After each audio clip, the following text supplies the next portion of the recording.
Good afternoon, everyone. Welcome to the virtual symposium organized by the George Institute for Global Health and Ashoka University on evidence, decision making, and policy for COVID-19 in India. We are looking forward to have a very interesting discussion around something which is very relevant and applicable to our lives and having an impact on our lives. So, uh, we are uh, we are going to have a very good panel of speakers which we have, and we'll go through it. I've put up some housekeeping rules just so that everybody is aware, because and we have quite a lot of attendees, and we are hoping we can have a very good interactive audience discussion as we go along, and being mindful of time as well. And we'll just start off immediately in order to be mindful of time. And I welcome Professor L.S. Shashidhara, who is the Dean of Research in Ashoka University, to deliver the welcome remarks. Thank you very much, Somideep. Good afternoon to all of you. It's a pleasure to welcome you all for this, a short symposium. It's just 2 hours, including all the discussions, but it's an important topic, not only for because we are going through a pandemic in general for public health, how to actually make any policy on any aspect of public health, and what kind of evidence, what kind of data analysis, and what should be even the foundation on which you make the policies are very important. And Ashoka University being a liberal arts university, we want to sort of make it as part of our educational program, in addition to be research program for all our faculty, both public health as well as other socio-economic, related activities of the country. The second is, in the context of public health, we want to also sort of work towards developing appropriate health metrics for India, because the how an infectious disease like, for example, COVID-19 would affect general public is not based on the biology of the virus, how it infects, which cell it goes in, what is the impact on the lung or heart or kidney kind of stuff. It's much beyond that, because it's a huge socio-economic impact, because it's an infectious disease. Any disease will have a socio-economic impact, and infectious disease, it's the way it spreads and way it, sort of affects the population is very different in different socio-economic groups. Similarly, the social behavior and the way the people interact with each other, both culturally as well as because of the economic background and the kind of settlement they have, mostly determined by the socio-economic factors in the cities or in urban and semi-urban and rural areas, would also influence the way infection spreads. So many of times, the results could be or completely counterintuitive. What we see with with anecdotal data, or what we see based on our own perception or opinion, could be very different at the ground level. Particularly when you deal with a country such as ours, 1.38 billion people, how, for example, coronavirus spreads. You cannot look at the whole nation as one, homogeneous population. So there are a variety of different factors which influence the way it spreads and way it can be controlled. So all your control measures have to be appropriate to the way infection spreads. So in this context, I think this symposium is very, very important. And I really thank Anjali and Madhuri, Anjali of Ashoka and Madhuri of George Institute for bringing us together and putting this together. And Soumyadeep and Professor Gautam Menon. Gautam himself is an epidemiologist and champion is all the data analysis and the forecasting of COVID-19 in India. And both of them have basically put together this program and sort of moderating all the discussions. And special thanks to the, the panelists. We have a fantastic line of panelists, which we wish we had at least whole day with them, at least 2 hours. We'll have, some, it's a privilege to all of us who are in this today, this panel discussion with them. Dr. Tarun Bhatnagar, Dr. Brian Wall, Dr. Priscilla Rupali of CMC Vellore, and Dr. Rajni Ved. All the people who are in the field and working on this for decades, much before this pandemic outbreak happened.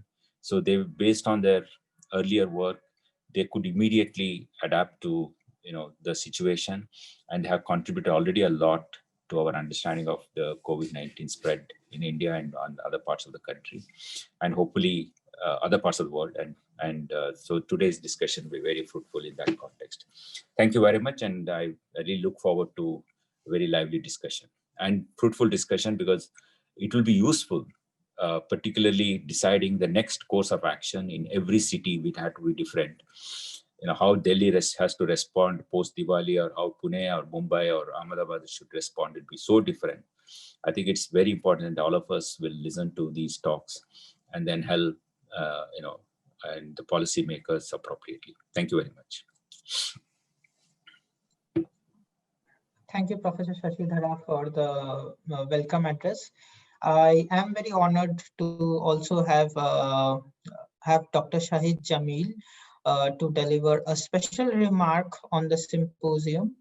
Dr. Jamil is the director of the Trivedi School of Biosciences in Ashoka University.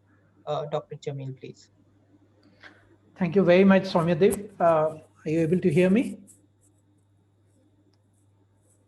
Yes, we can hear you. Okay, wonderful. So COVID is as good as any other time to really look at evidence and formulate policy based on evidence. We have seen a lot of myths. We have seen knee-jerk reactions. Anything that had to be seen, we have seen during COVID. As we all slept, the world crossed the 50 million mark of confirmed infections, 1.2 million deaths. Even the US election did not stop or rather slow the spread of infection. In fact, it increased the spread of infection if at least the last week's activity goes by. And remains to be seen what Bihar election does to our country. Certainly, things are not looking good in Delhi.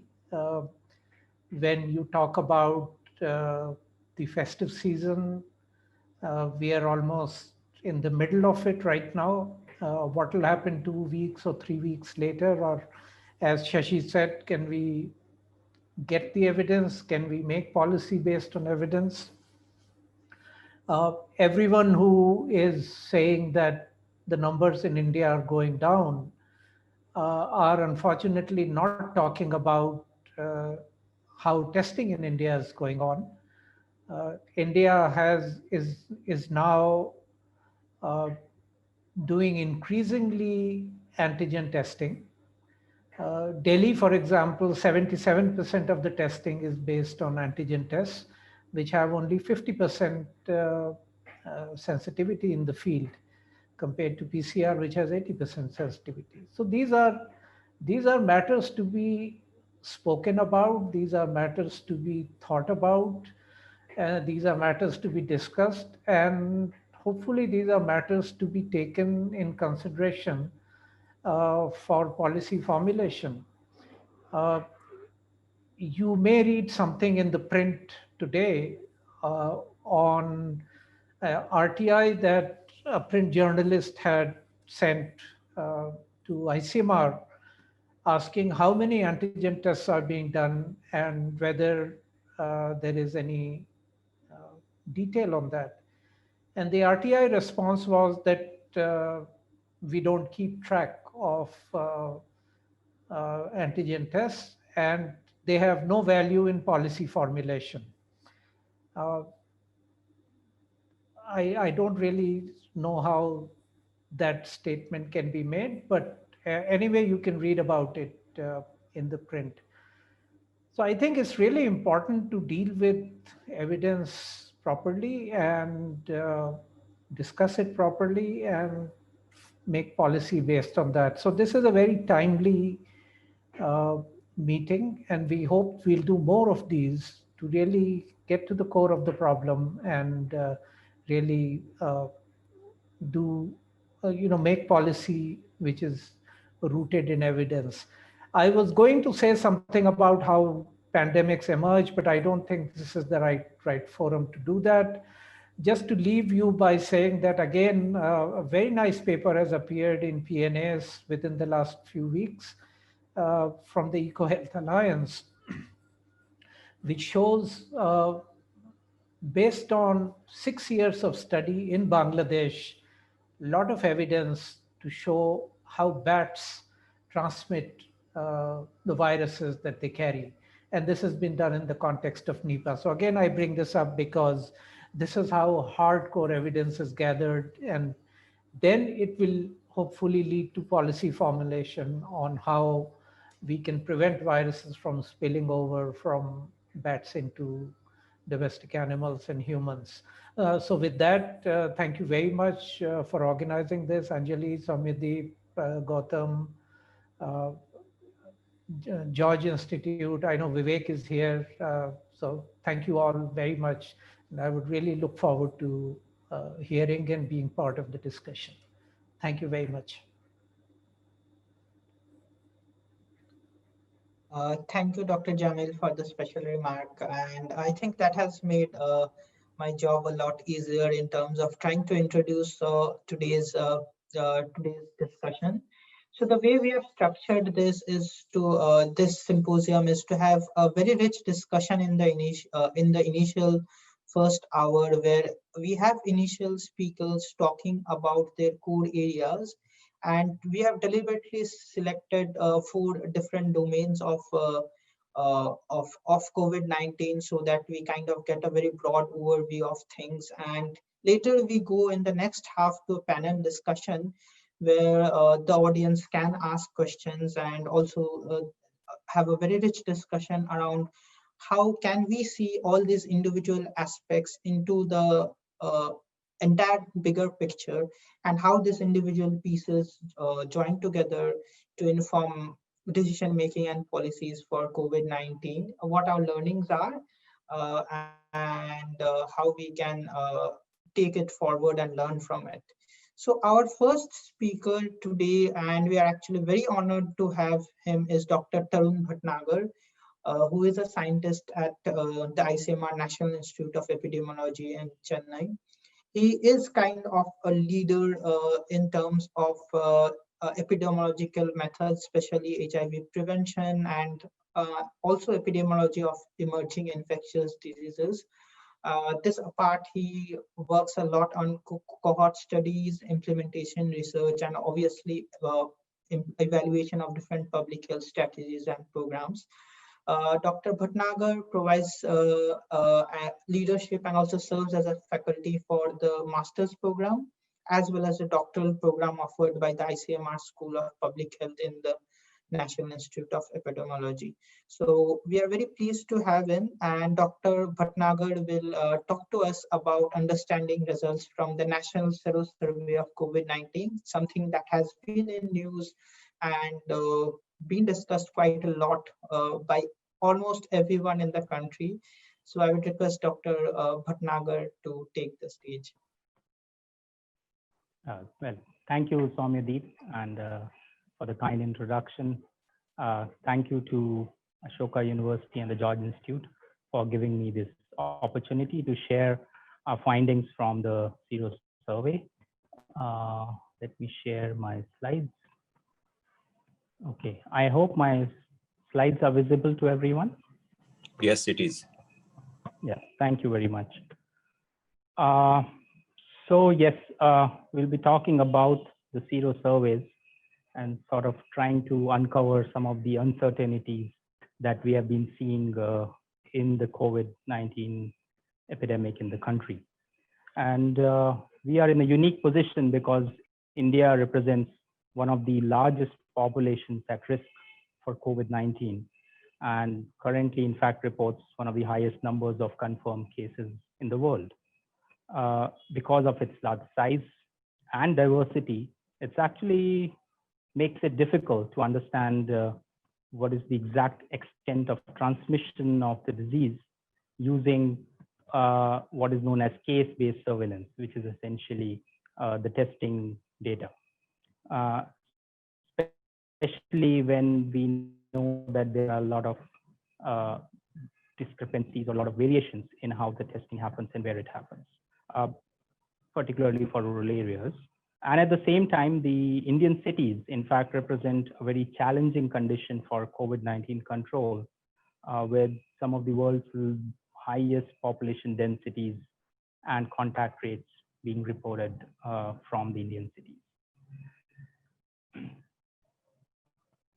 So what I'm going to talk to you about is this population-based study, the National Sero Surveillance, which represents the sero prevalence at a national level, covering the entire expanse of the country. As of now, there have been 2 rounds of the sero survey, one that was conducted in May, June of earlier this year, and one more recently in August and September. The sero survey covers populations in 700 clusters, which basically include almost 75% rural and 25% urban locations, reflecting the census distribution of urban and rural population in our country, covering 400 districts, 70 districts with 400 individuals per district across 21 states. There were slight differences between the 2 rounds. So just to give you an understanding of that before we move forward, the first round was done only among the adult population, 18 and above, whereas the second round included children as well from 10 and above. And considering, so in the first round, we covered 30,000 plus households, taking only 1 adult individual per household, whereas this number was almost halved to around 15,000 plus households in the second round. And that's because all individuals above the age of 10 were included in this survey. So it was not just 1 person per household. So we had roughly similar 28 to 29,000 study participants in both the rounds. Much better response rate in the first round, or around close above 90%, which dropped down to around 80% in the second round. Another difference that we need to understand in the first round is what we did was we divided these 70 districts into 4 strata or 4 groups based on those districts that were reporting no cases at that point of time. This is as of 25th of April. Those were reporting low incidence, a medium, and a high incidence of cases. Whereas in the second round, this stratification was not done because most of the country was actually reporting, most of the districts were reporting cases almost evenly.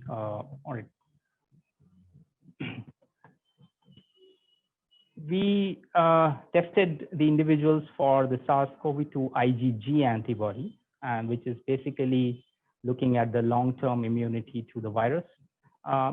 Again, some differences between the 2 rounds. Round 1, we used 2 antibody tests. The first test that was used was the ICMR developed and along with Cadila, the COVID Kavach ELISA, which is based on the whole cell antigen with a sensitivity and specificity of 92 and 97.9% respectively. All the sera that were found to be positive on the Kavach ELISA were retested because of, and that is because of essentially because of the low sensitivity and specificity of the test. They were retested on the Euroimmune IgG ELISA, which works on the principle of antibodies against the S1 domain of the spike protein. And it has a pretty high specificity of 99.6%. And eventually, we calculated the sensitivity and specificity of this serial testing methodology. And we reached a final value of 86% sensitivity and almost 100% specificity, which was used to understand, to make sense of the study results. In round 2, however, we directly went over to using the Abbott SARS-CoV-2 IgG CLIA-based technology. Again, the test is based on antibody to the nucleocapsid protein of the virus with nearly 100% sensitivity and specificity. So what did we learn from the round one? What happened in May, June. And as you can see from this busy table, so we have if you look at the last column on your right hand side, which is the adjusted prevalence, which is essentially giving you the prevalence, which is adjusted both for the clustering as well as the population weighting and the test sensitivity and specificity. You can see that overall, the overall prevalence was even less than 1%. It was 0.73%. However, with a very wide confidence interval, which essentially means that probably a sample size was not big enough. But when you look at the stratum-wise distribution of the prevalence, in fact, we don't see much variation, and they are pretty similar to each other. So when we apply the 0.73% to the entire adult population of the country, so what we estimated that as of the early May of 2020, there were around 64.6 lakhs or 6.5 million adult infections, people who had been exposed to the SARS-CoV-2 virus by that time. So what did we learn from this round one? Number one, as you saw, the seroprevalence was low in almost all the areas, and essentially probably because this was an early phase of the epidemic for the country.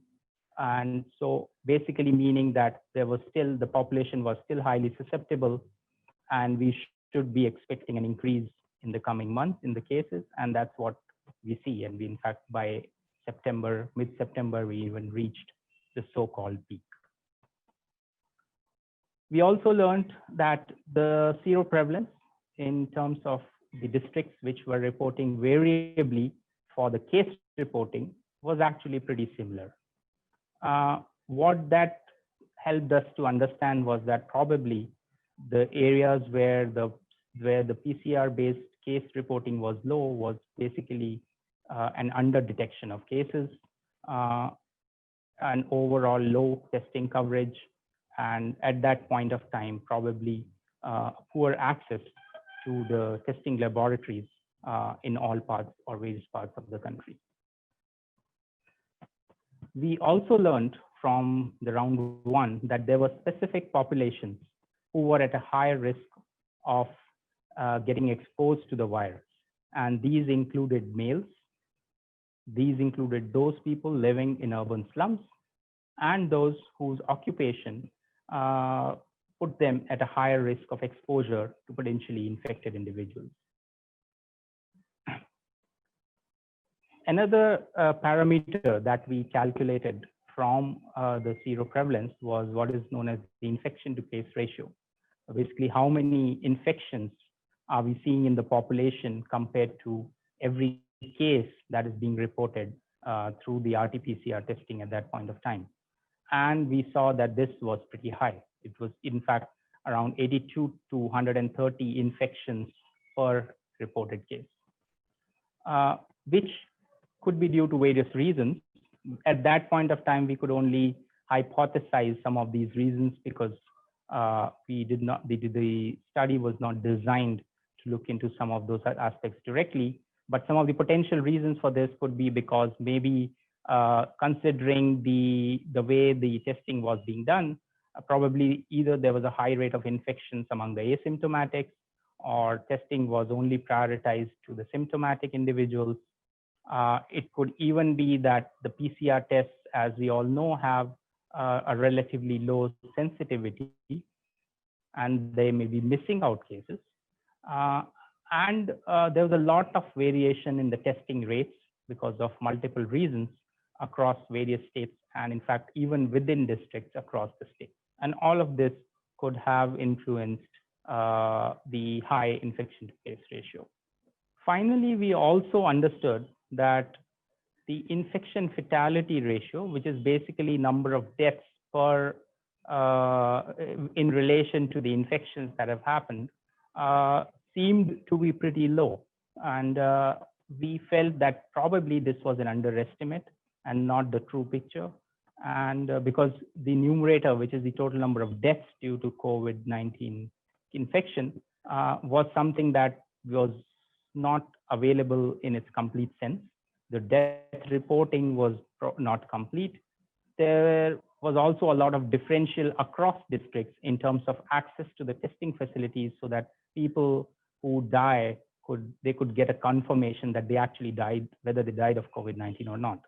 This number was also lower when we compared it at that point of time to the reporting from other countries, which was much lower.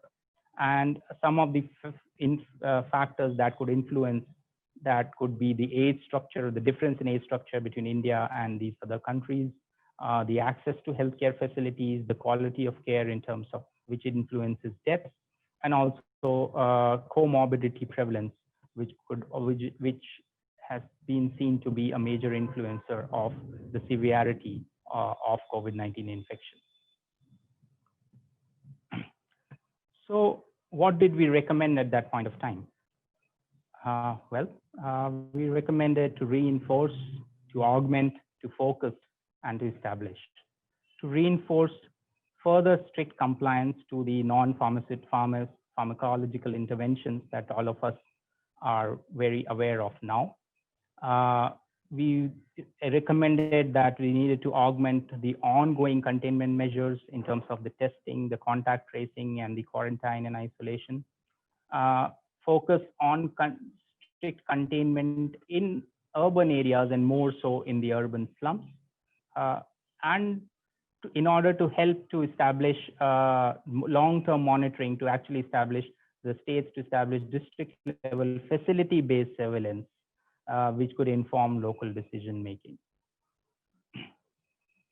Moving ahead 3 to 4 months from then, we conducted the next round of sero survey between August to September.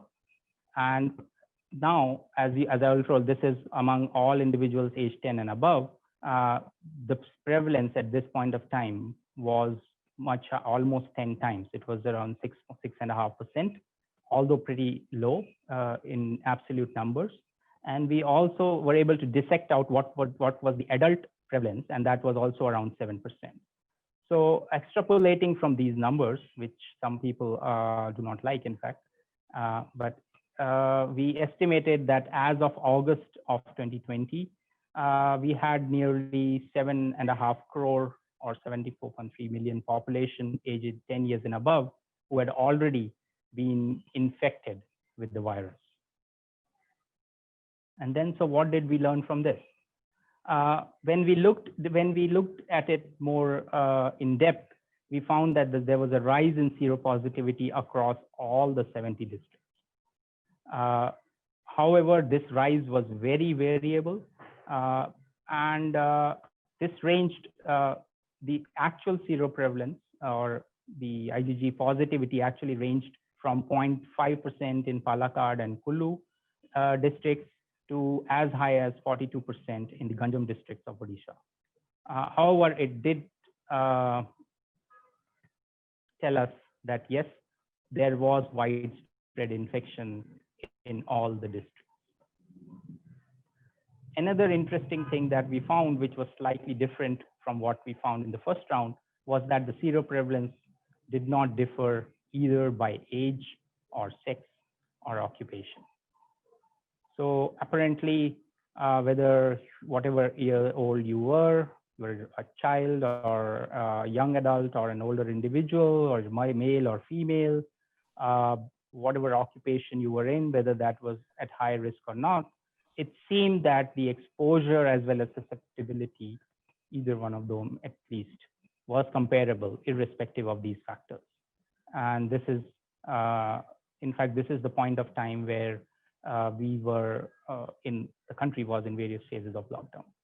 And what we hypothesized is that probably there was a household level exposure of the children as well as the elderly to other family members who were probably moving out of the houses, who were probably more socially active, and perhaps bringing the virus to homes because of their non-adherence to the non-pharmaceutical measures.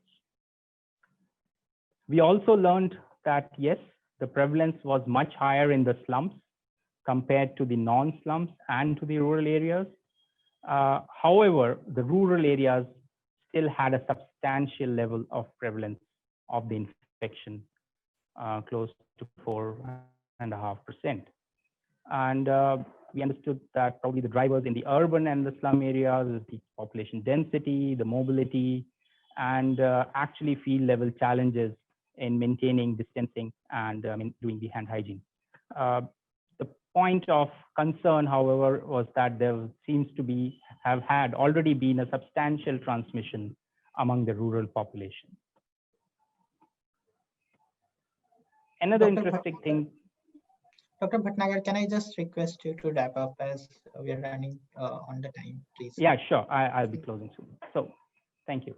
So another interesting thing that we noted was that there we could find seroconversion among both the asymptomatics as well as those without exposure. So probably and even 90, almost 100, nearly 100% of people who were seropositive actually reported no symptoms. So again, something to consider in terms of asymptomatics and those who were not in contact. We also found that people who were reported COVID positivity were missing antibodies, and those who had reported being negative actually had antibodies. So this could be either because of false negative testing, or it could be immunological because of either poor B cell response or waning of the immunity over time, as some of the recent papers suggest, or some other suggest otherwise. And finally, we also understood that there was overall low infection to case ratio. Now it had gone down to only 26 to 32 infections per reported case. And that's because during this period between, say, May to August, I think there has been a tremendous growth in the testing across the country, and it has outpaced the growth of infections. So what did we recommend at this point of time? That there need to be a continued expansion of the testing capacities. Especially we found those in districts where there is high seroprevalence but low case reporting, application of the non-pharmaceutical interventions, focusing on rural areas and health facility planning therein, and of course, further rounds of the national sero survey. So what we learned was that a large proportion of population still remains susceptible. There's a transmission of infection which is expected to continue in most areas until we reach herd immunity, either by natural infection or vaccination. And while the epidemic seems to have been successfully contained in many cities at the outset, the current generalized trends portrays that there are many forthcoming challenges. And I'd like to acknowledge the work done by several ICMR institutes and other organizations without whom this gigantic exercise would not have been feasible to do. Thank you very much. Thank you, Dr. Bhatnagar, for this wonderful talk, and really great to see ICMR being Apex Medical Research Institute taking the lead on this and providing such rich data. And while we have a lot of questions therein, but just a quick burning question that has been a recurring theme for from quite a few people is what is the current status? And are we in the second wave and of COVID-19 in India already? Any thoughts on that, please?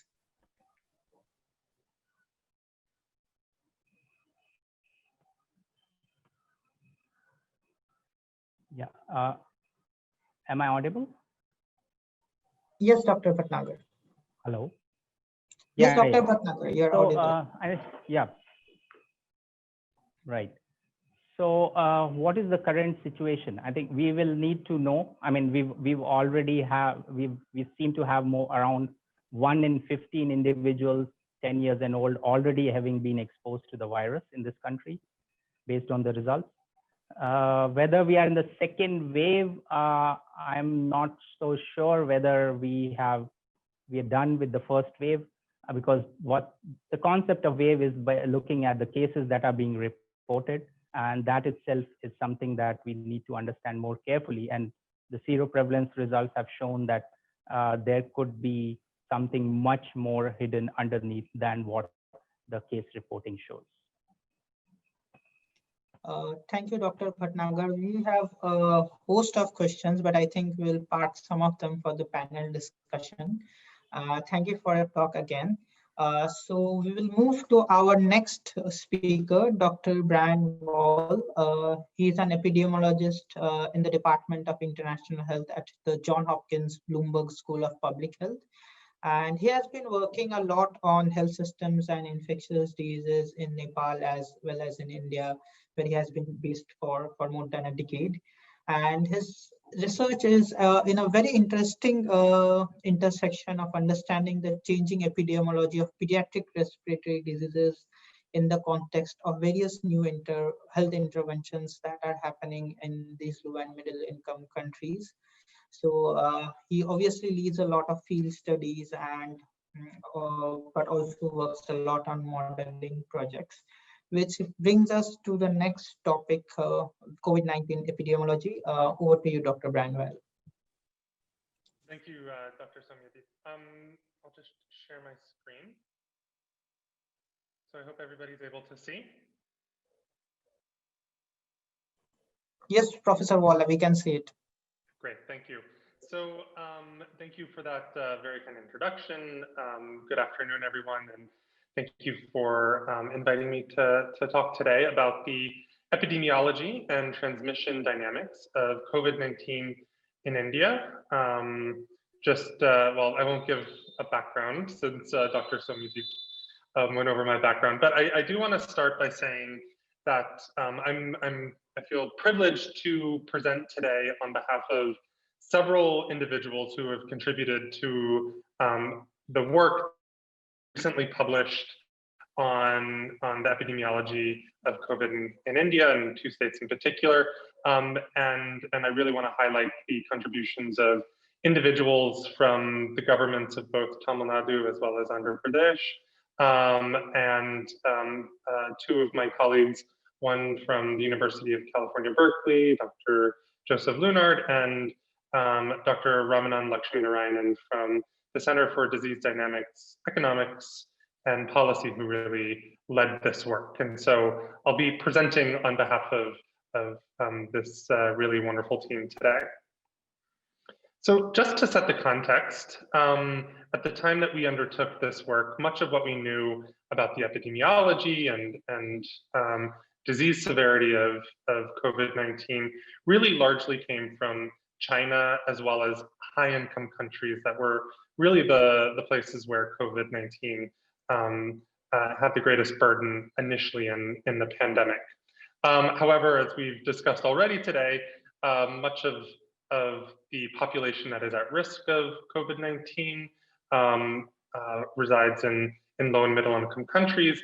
And today, most of these deaths and cases have now occurred in low and middle income countries. And you can see here, updated with data from today, the cumulative number of cases in orange in low and middle income countries, and in blue in high income countries. And of course, you can see a recent increase in cases in high income countries, largely driven by secondary peaks, which are occurring both in Europe as well as in my home country of the US. And so this really highlighted for us the need for primary data and analyses in low and middle income countries. And some colleagues from India led a commentary earlier this year on the need for research in low and middle income countries. And one of the things that we highlighted in this commentary was the importance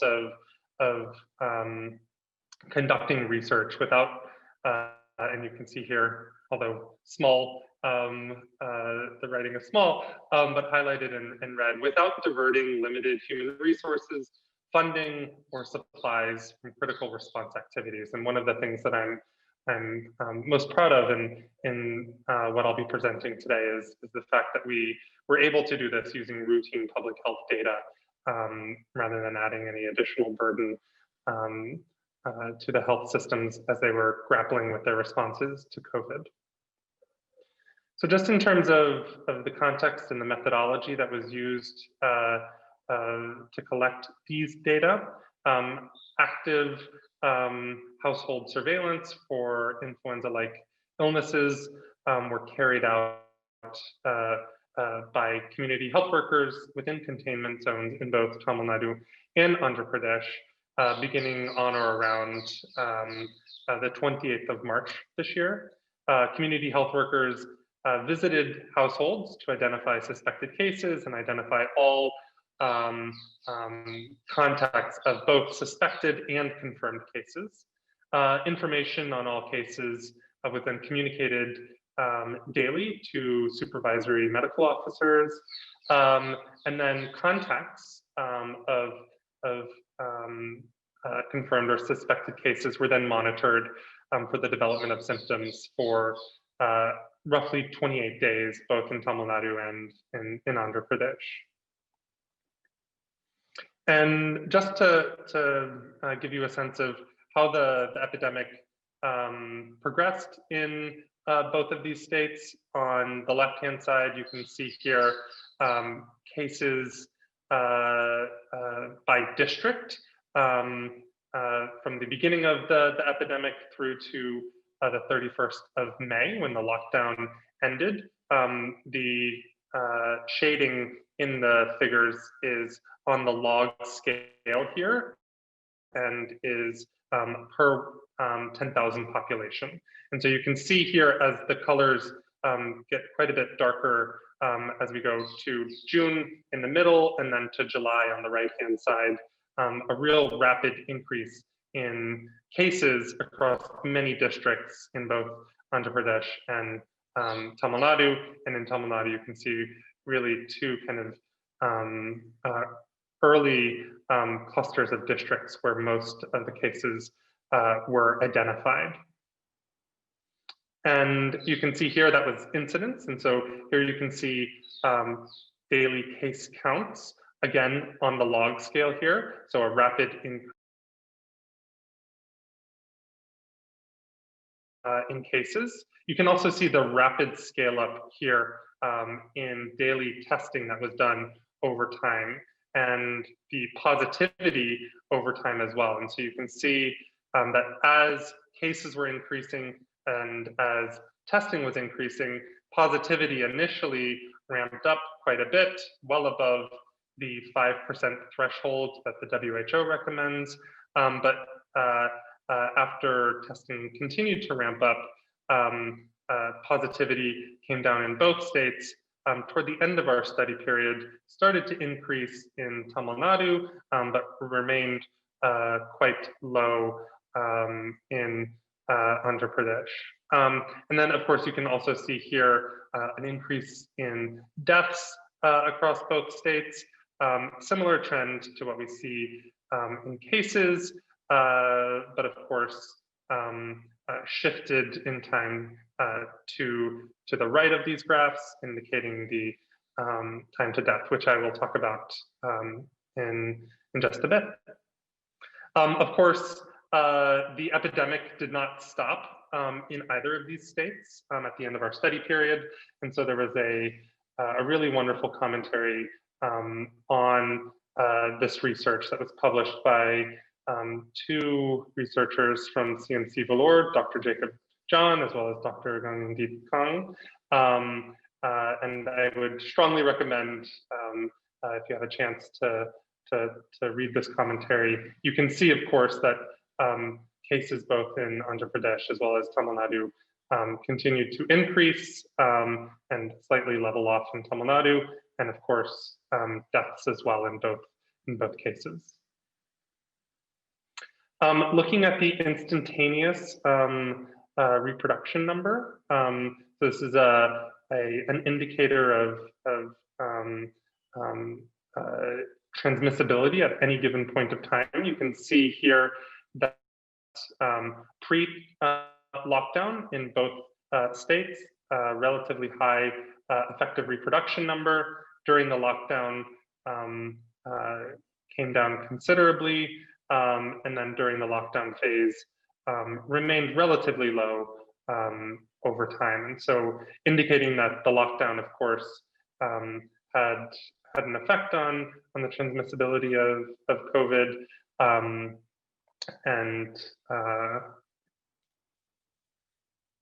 So here we compare the age distribution of both cases and deaths between Andhra Pradesh and Tamil Nadu in teal and the United States in purple. And so if you see in this figure on the left-hand side, this is the age distribution. Not surprisingly, it is slightly, Andhra Pradesh and Tamil Nadu have a slightly younger age structure compared to the US. We see a similar, somewhat similar trend in reported case age distribution. However, when you look at deaths, the proportion of deaths occurring in younger age groups in these two states, largely those between 50 and 74 years of age, is where we see most of the deaths in these states, as opposed to in purple in the US, where we see much of the deaths occurring in slightly older age groups. And so this obviously is not to be fully accounted for by the younger age structure, but rather these differences are in part due to lower incidence. As you can see here on the right-hand side of the screen, the lower incidence, again, this is on the log scale, in the oldest age groups. Of course, this might also be confounded by socioeconomic status, indicating that individuals who survive to older age groups in India may be of higher socioeconomic status and therefore less at risk of severe outcomes. And I was really interested and pleased to hear Dr. Bhatnagar's talk on the serological surveys, because I think those can be used to help triangulate some of these findings that we've seen. If some of the younger age groups in our data set, if we are not picking up some of the asymptomatic cases as well. And so the serological studies can be used to address some of these biases. This is case fatality by age and gender. And you can see in this first column on the left, an increase in case fatality with increasing age, an overall case fatality of 2.6, stratified by males and females. As we've seen in many other settings, males tend to have a higher case fatality at every single age group compared to females. We also looked at both time to death as well as risk factors for time to death. One of the key findings of our study was that we identified that the median time to death upon hospitalization in both states was between 5 and 6 days, compared to median time to death in both China and the US, which is significantly longer, 14 to 15 days. And of course, that could be due to several factors, including challenges in identifying those more severe cases, or rather, more severe cases being identified when testing capacity was limited early in the epidemic, as well as challenges in accessing care early in the epidemic as well. So people coming to health facilities later in their infection.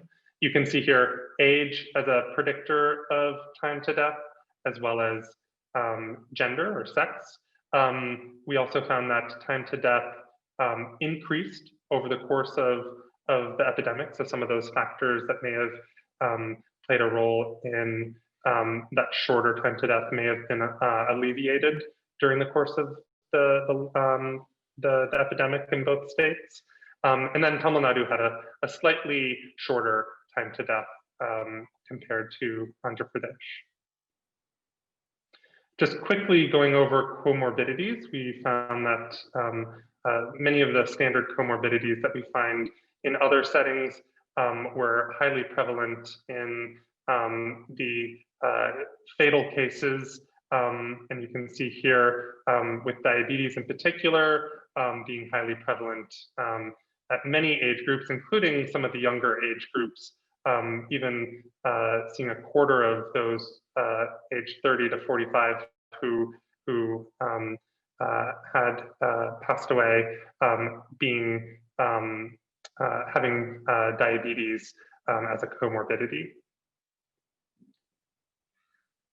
Another one of the key findings from this work was the overdispersion in susceptibility, otherwise known as super spreading.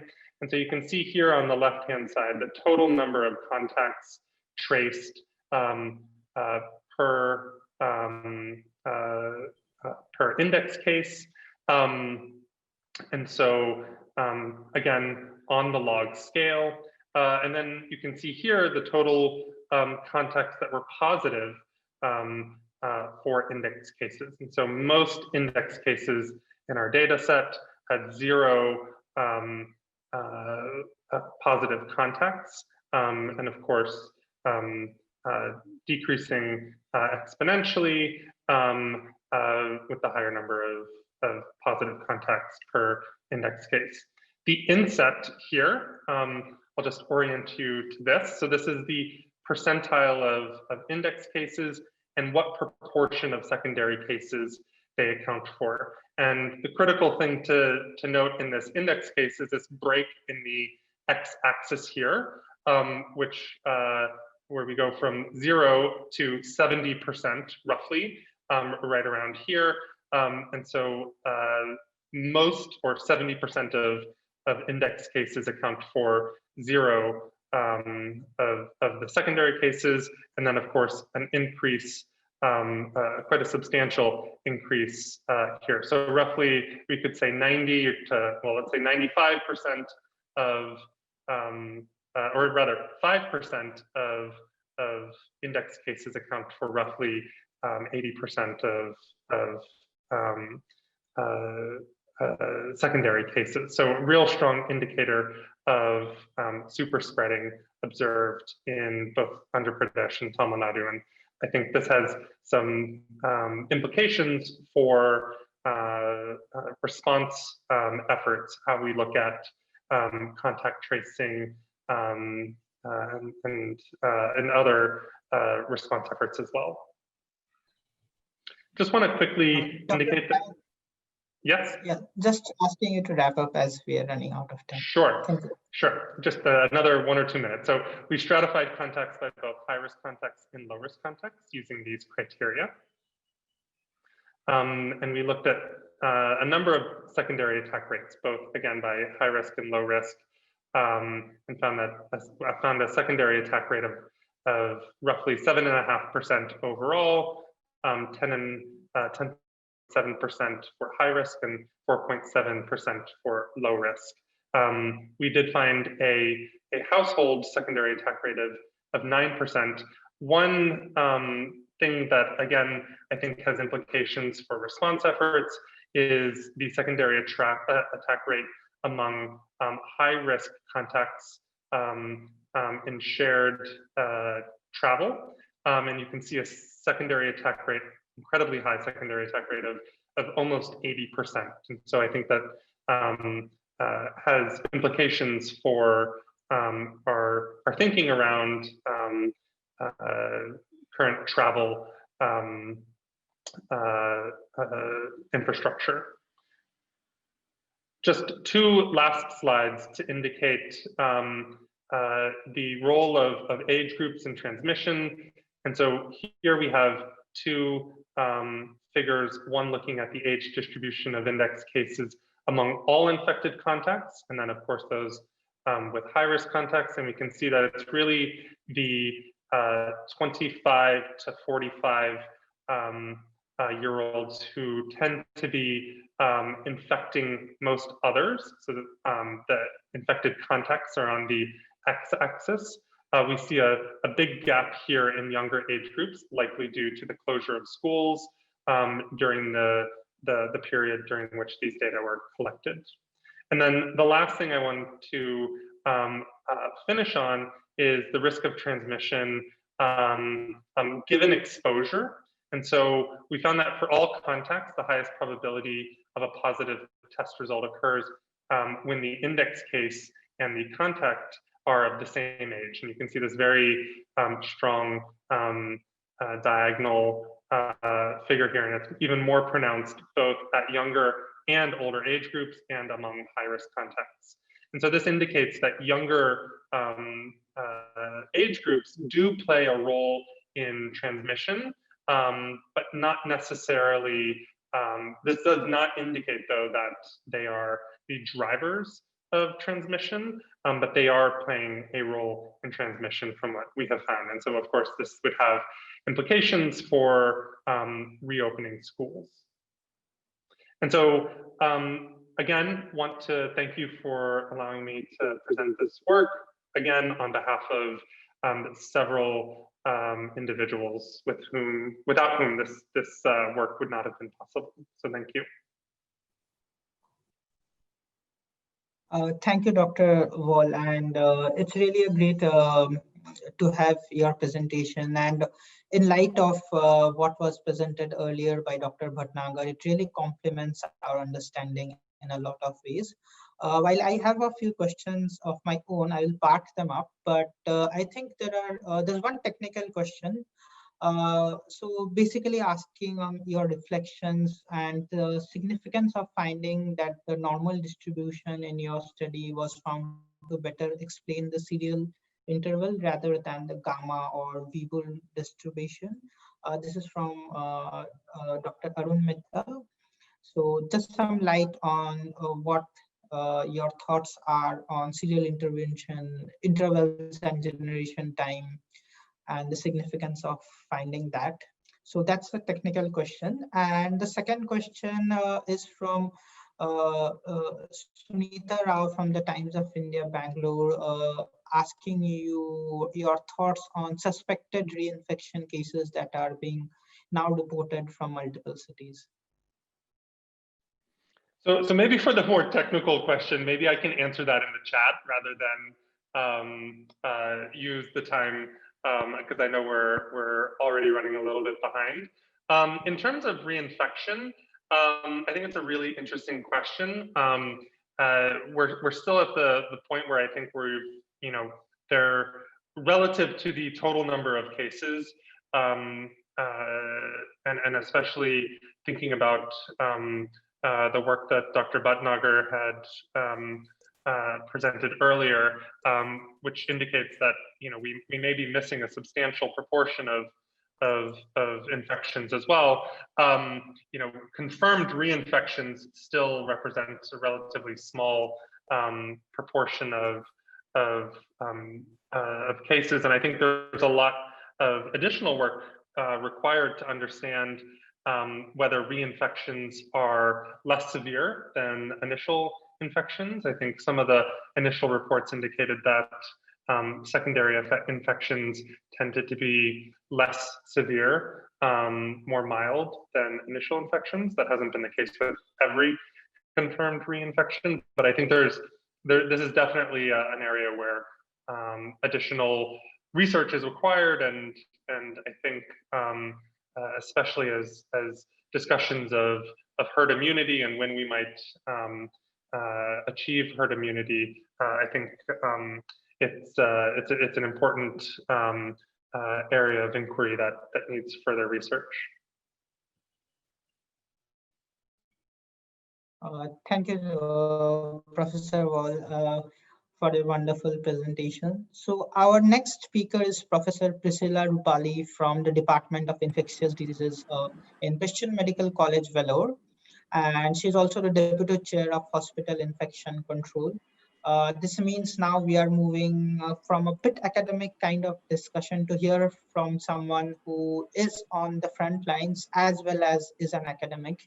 And she's acclaimed for her work internationally on transplant infections as well as antimicrobial resistance stewardship.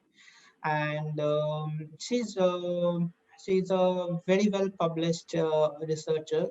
I request Professor Priscilla Rupali to talk about her experiences and on evidence synthesis for clinical management of COVID-19. Thank you, Professor Rupali, and over to you. So good evening, everyone, and can you hear me? Yes, we can hear you. Okay, so thank you to the organizers for inviting me to deliver this talk. So good evening to everyone. And I'm a clinician, as you rightly mentioned, and I'm hoping that I'll be able to do justice to this particular talk. So rather than give you a lecture on the COVID-19 clinical management, instead, what I'm going to give you is really a bird's eye view as to how we went about making our own guidelines and how we did that by evidence synthesis. So as you know, the first case was reported in November, and in China, the first case in India was actually reported in January 2020. The WHO manual for clinical management was released in May. The NIH guidelines were also released in May. So as you can imagine, between January to about May, it was kind of free for all. And there was widespread panic. People were dying. As you know, the WhatsApp and Twitter groups, which actually work like a journal, I think they have a higher impact factor, and they're full of wisdom and advice. And added to that, we had rapid publications, which basically were not very clear. They were not very scientific. We had a lot of what we call as Twitter cheerleaders. So a lot of bad science that was being published and hardly any peer-reviewed literature. So all this madness had to be tempered with common sense, and which, as one of my friends put it, actually sometimes common sense is an uncommon gift of God. So randomized controlled trials, as you can imagine, were, so randomized controlled trials, as you can imagine, were rare, obviously, because we were still finding our way around this disease. And it was difficult to actually find actual evidence to deal with this. So what did we really do about this? So a traditional model of research is that you do research, you send it out for peer review to a journal, or you present it at a conference. It's reviewed by fellow academics, peers, and then you publish the paper. There may be some press release or media coverage, and then the research findings change clinical practice. But what happened with COVID-19 was completely different. This was something new for us. You do research, you post manuscript on a preprint server. It may undergo traditional peer review at the same time, but once it's on the preprint server, it has wide social media coverage, Twitter, blogs, podcasts, etc. And then it actually gets published, which again undergoes an open peer review, and then the research findings change practice. So this, for academics like us, was actually quite different. So this is the virus. I'm not going to bore you with that. And as you can imagine, this is how the virus infects the human body. Now, for those of you who are academics will know right from how the virus enters the cell to how it replicates, to how it matures and how it's released. All of these steps can actually be blocked. So let me show you a picture of how this caused so much confusion. As you can imagine, there was a lot of confusion at this point in time, and we were confused as to how to actually deal with this particular disease while we were dealing with actual patients. In addition, we had a virus which actually had what we call as a pre-symptomatic phase. So before it produced symptoms, there was also a pre-symptomatic phase.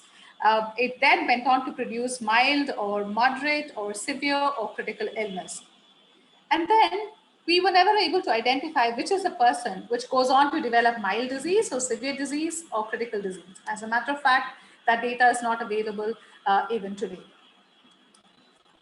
These are all the drugs that are best studied. And if you look at the various steps that we can actually block, there are plenty.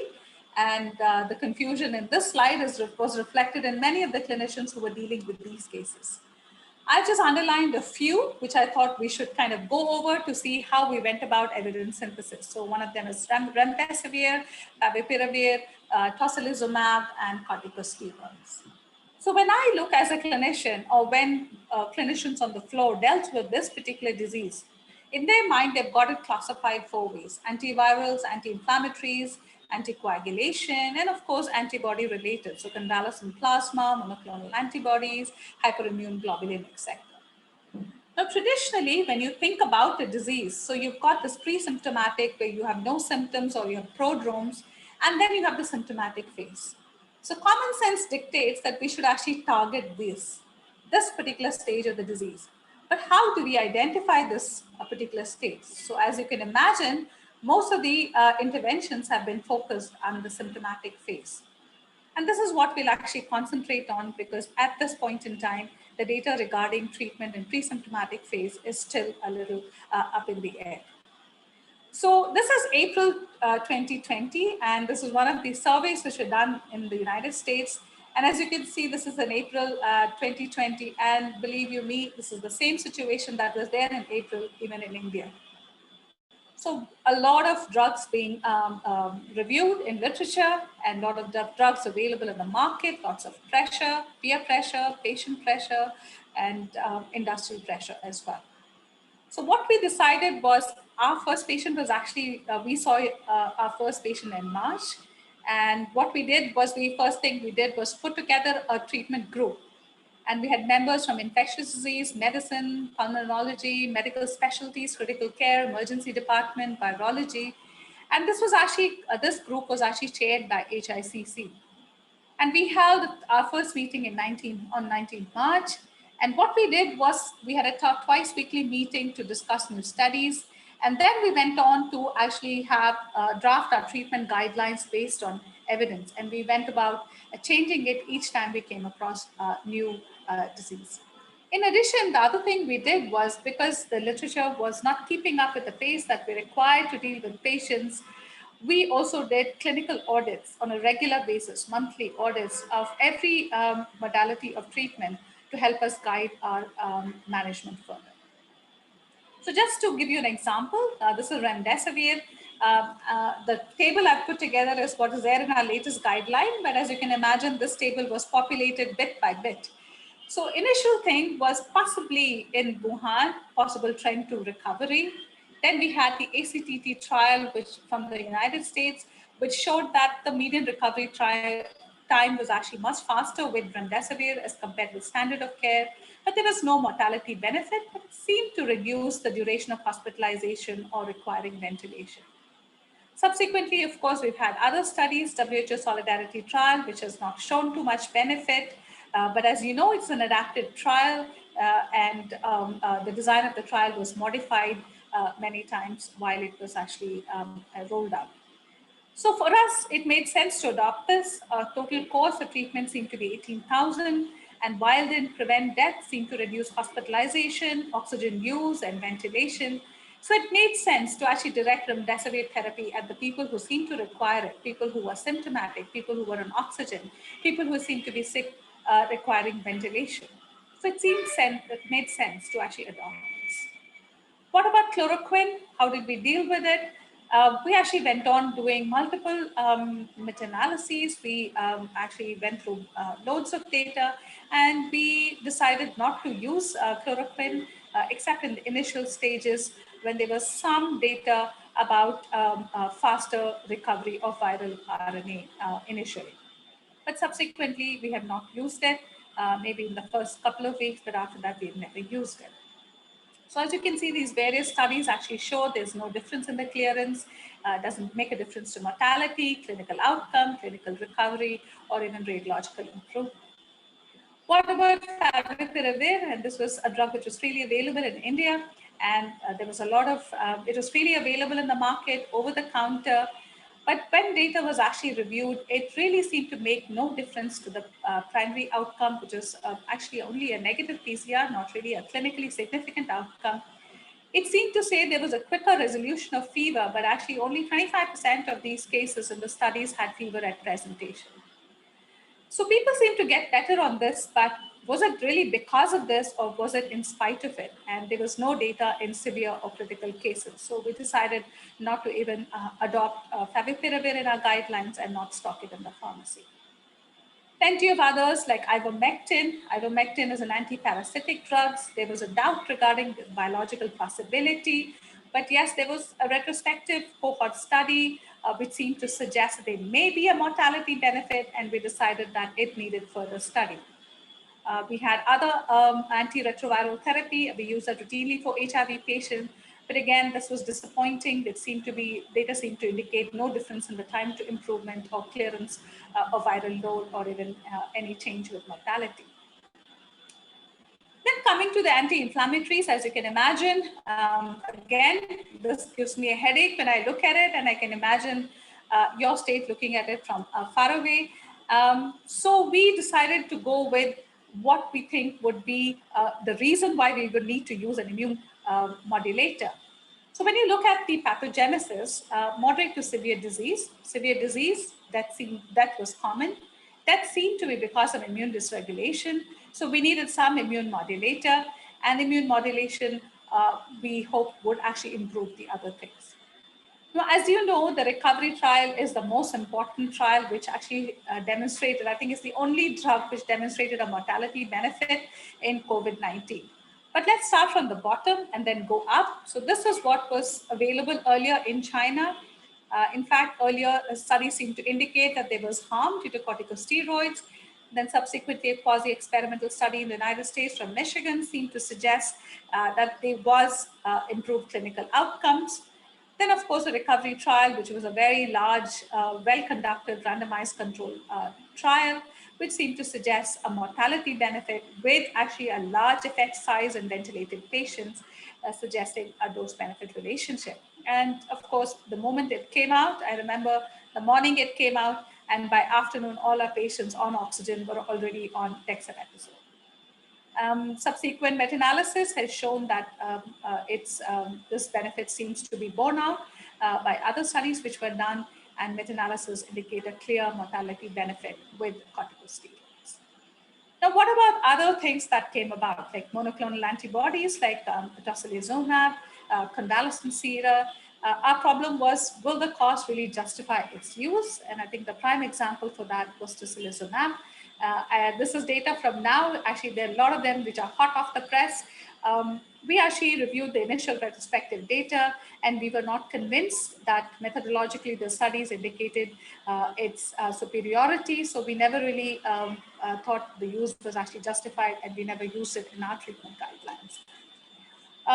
Thankfully, it is a relief to see that we were right, and many studies have now shown from Covacta, etc., Covacta, and there is another study, Cori-Immuno, TOSI-1, TOSI-2, and many other studies in the published in the New England Journal of Medicine and the JAMA network, which show that none of the studies actually have a mortality benefit, but the time to disease improvement and hospital stay was beneficial with the use of tocilizumab.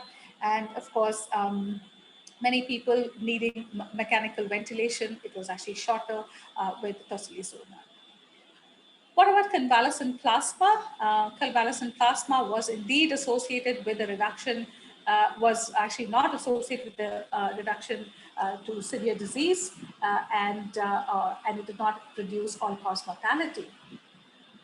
This is another study revealing another adjunctive treatment that was employed commonly, therapeutic plasma exchange. There were previous retrospective studies. There was some benefit reported, but the patient population was well defined. But after this study came out, we were pretty sure, and actually we did not really adopt them in our treatment trials. What about anticoagulation? And I think anticoagulation was actually one of the most contentious issues that we faced. They were, as you can imagine, this is data from Harvard Medical School. This is actually recent data now, but earlier it was difficult because the evidence was still emerging, and there were many a spirited discussion in a clinical meeting, the hematologists versus the infectious disease physicians and internal medicine specialists, etc. But now, of course, we know now that the arterial and venous thromboembolic events are quite a bit. There are quite a few major adverse cardiac events. There is venous thromboembolism, etc. But yes, it was difficult in the initial stages. So now data has conclusively proven that there is definitely there is thrombophilia, and we definitely need to use some kind of anticoagulation. But then again, raises a question of which group would benefit, what dose should be used, how long should we use, should we give it to the patients after discharge, All of those things we're still grappling with. It's not like we have magic solutions. We're still grappling with them every single day. So this is one of the recent trials that has just come out, actually the HESA COVID trial, which has actually clearly shown that patients who were given therapeutic anticoagulation versus prophylactic had actually a good benefit with time to liberation for mechanical ventilation was in favor of therapeutic anticoagulation. There were more ventilator-free days as compared to the group which had received only prophylactic anticoagulation. But then again, it's important to note that this is proven in the serious cases, the severe disease, critical disease, but the data with regard to mild and moderate disease is still remains to be seen. This is based on this particular previous retrospective study in the United States. We actually introduced anticoagulation in our patients.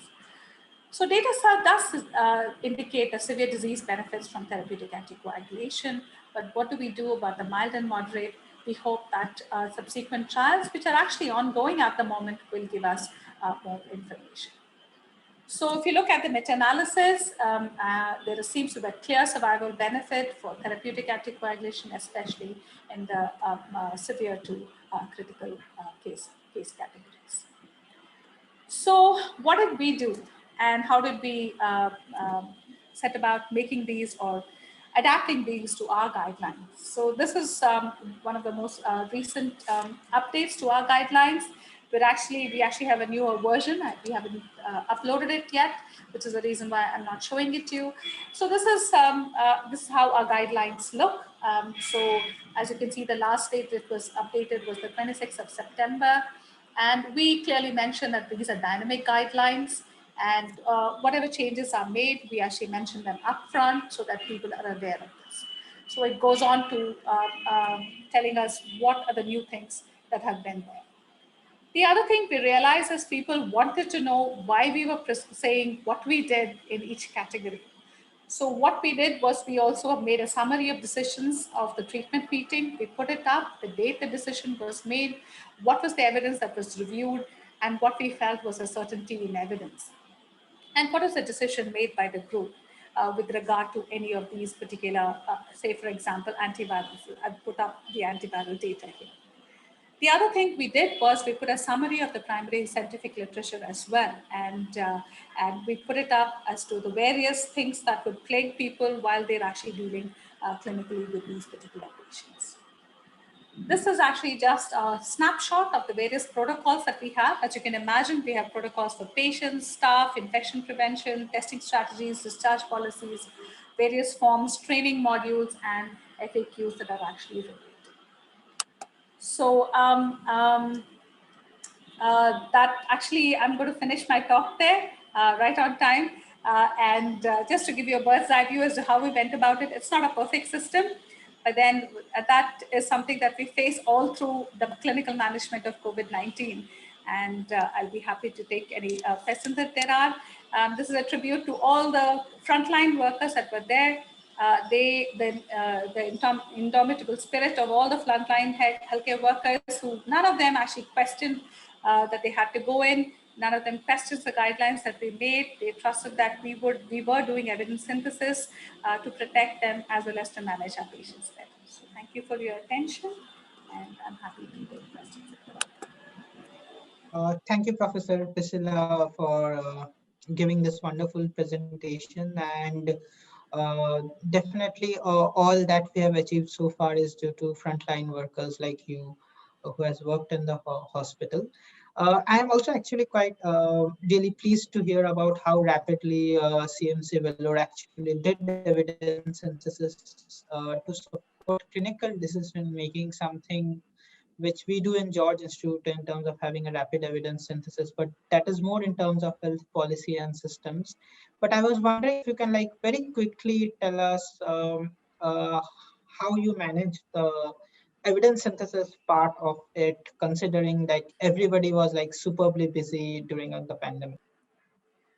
So I think the important thing is our clinical work, because of the lockdowns, had completely shifted to COVID-related work. And as you can imagine, in personal protective equipment, you cannot survive more than 8 hours because it's heavy, it's hot, and Vellore, as you know, has no winter to speak of. And our hospital is not air conditioned. So people worked for 8 hours and they would actually volunteer their time beyond that. So we had a group of very young, enthusiastic doctors, researchers. I do have a good research team which actually helped me mine the data.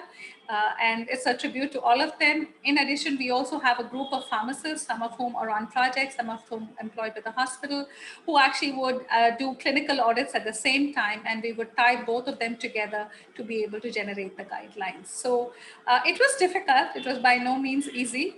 I think the most difficult part is trying to get a group of academicians who are experts in their own fields come together and actually come to a consensus. I think that was the most challenging part because, as you know, most of the world-renowned experts in thrombosis, infectious diseases, and epidemiology, actually, we have quite a few of them. And so trying to get all of them to come to a consensus was the most difficult part.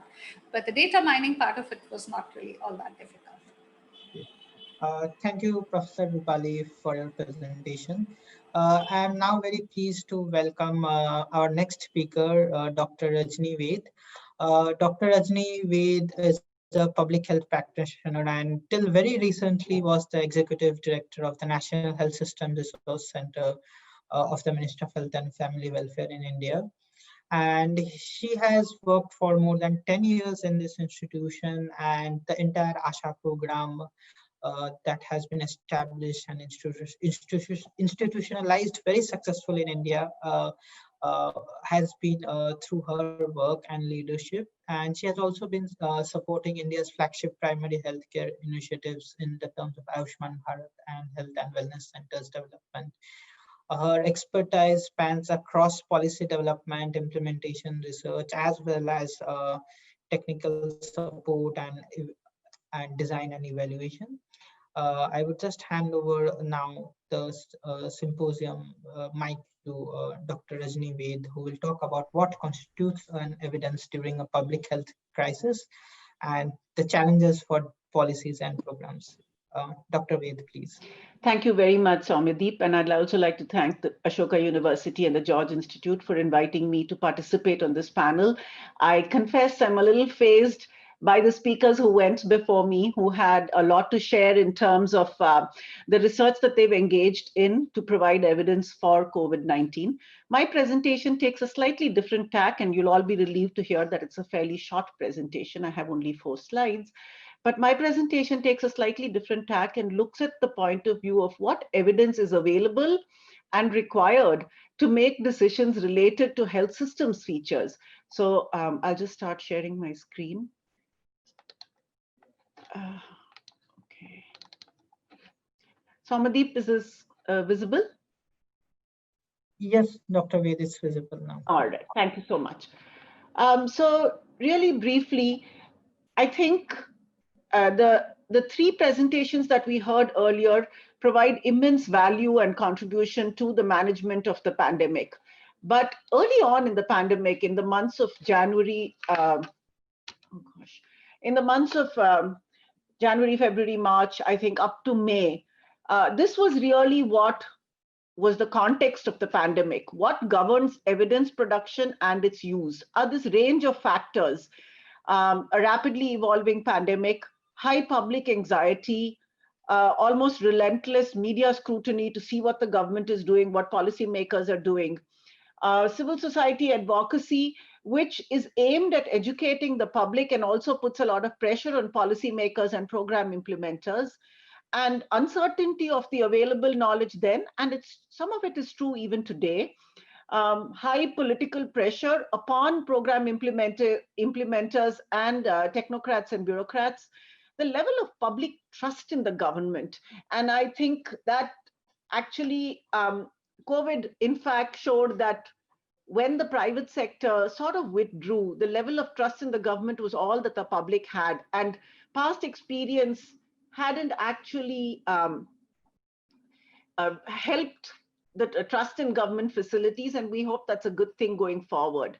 The other three factors, I think, have to do with the health system itself. India is a federal structure, and you heard both Dr. Bhatnagar and Dr. Brian Wall talk about the fact about different states and the diversity of context across the country, including the fact that we have mature health systems in some parts of the country and not so strong health systems in others, but how they dealt with COVID, the need for evidence at different for health systems at different levels of maturity, and finally, how well integrated were public health functions into service delivery.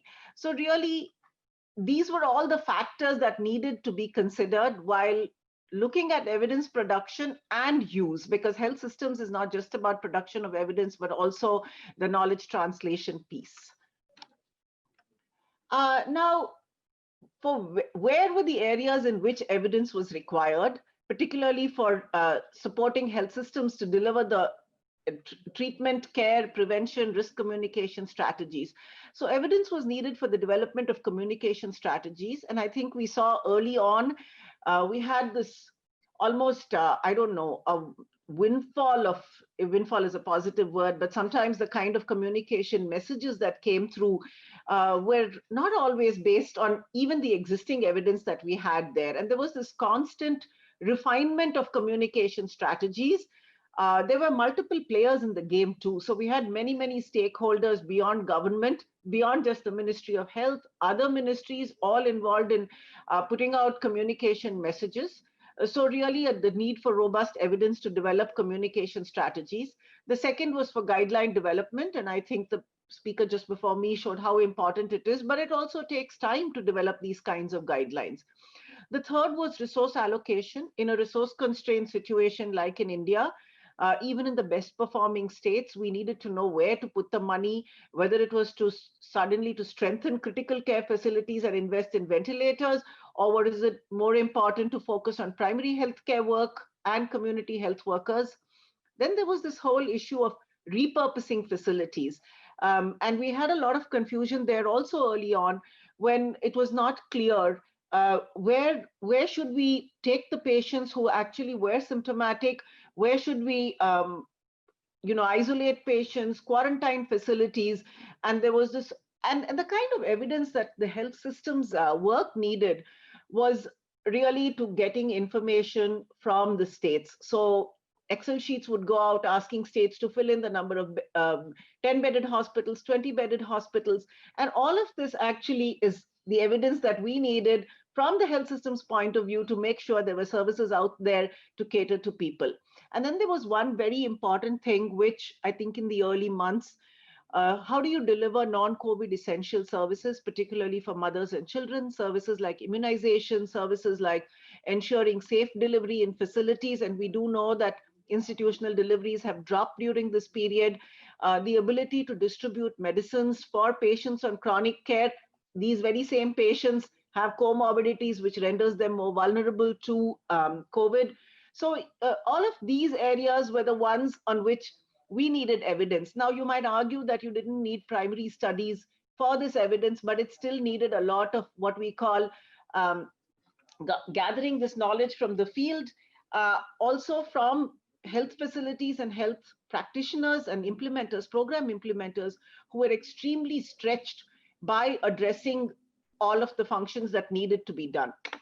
So my next slide actually talks about, we did some things right and not, and I'm not going to dwell upon what we did right and what not, but I think there are lessons for the future. The thing is, when the Spanish flu, which was a pandemic equivalent in proportion or perhaps much, much worse than this, came along, it was nearly 100 years ago, and they didn't have the kind of infrastructure, the kind of research facilities that we have today.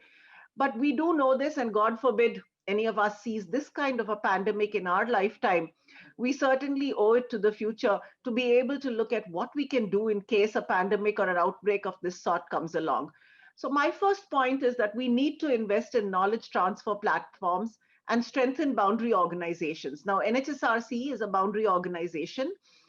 We actually straddle the divide between policy and practice, and policy, research, and practice, and taking research to policymakers and converting it into programmatic guidance is absolutely necessary. I think of all of the three presentations that we heard today, I would really wonder how much of this is actually transferred to district and sub-district practitioners who are out there on the front lines dealing with COVID patients.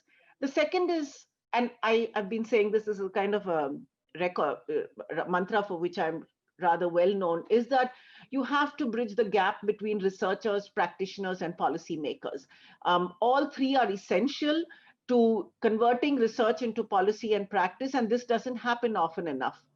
The third, and this I definitely was highlighted during the COVID pandemic, is that we need to include social and political science training for researchers in public health, indeed all practitioners of public health. And I have been sitting in many, many meetings of joint monitoring groups, technical support groups, and sometimes it's a little worrying to see pure academic researchers or clinical researchers not very conscious about the social and political realities about our people and how rural areas and the health systems in rural areas are very different from the health systems in slum areas and the access of the really poor people to healthcare services. So I think including this kind of training in public health is a really critical step. The fourth important point is the nuancing of research findings to meet immediate needs. And this was also a little bit of a frustration, I think, is that when we did have, and I'm not saying it was like gold standard research, but we had findings coming in, tacit knowledge from practitioners. It wasn't sufficient to give policymakers a handle on how to convert that into guidance for states so that they could use it in addressing those immediate needs. The fifth point is to reduce the silos between public health and health research agencies.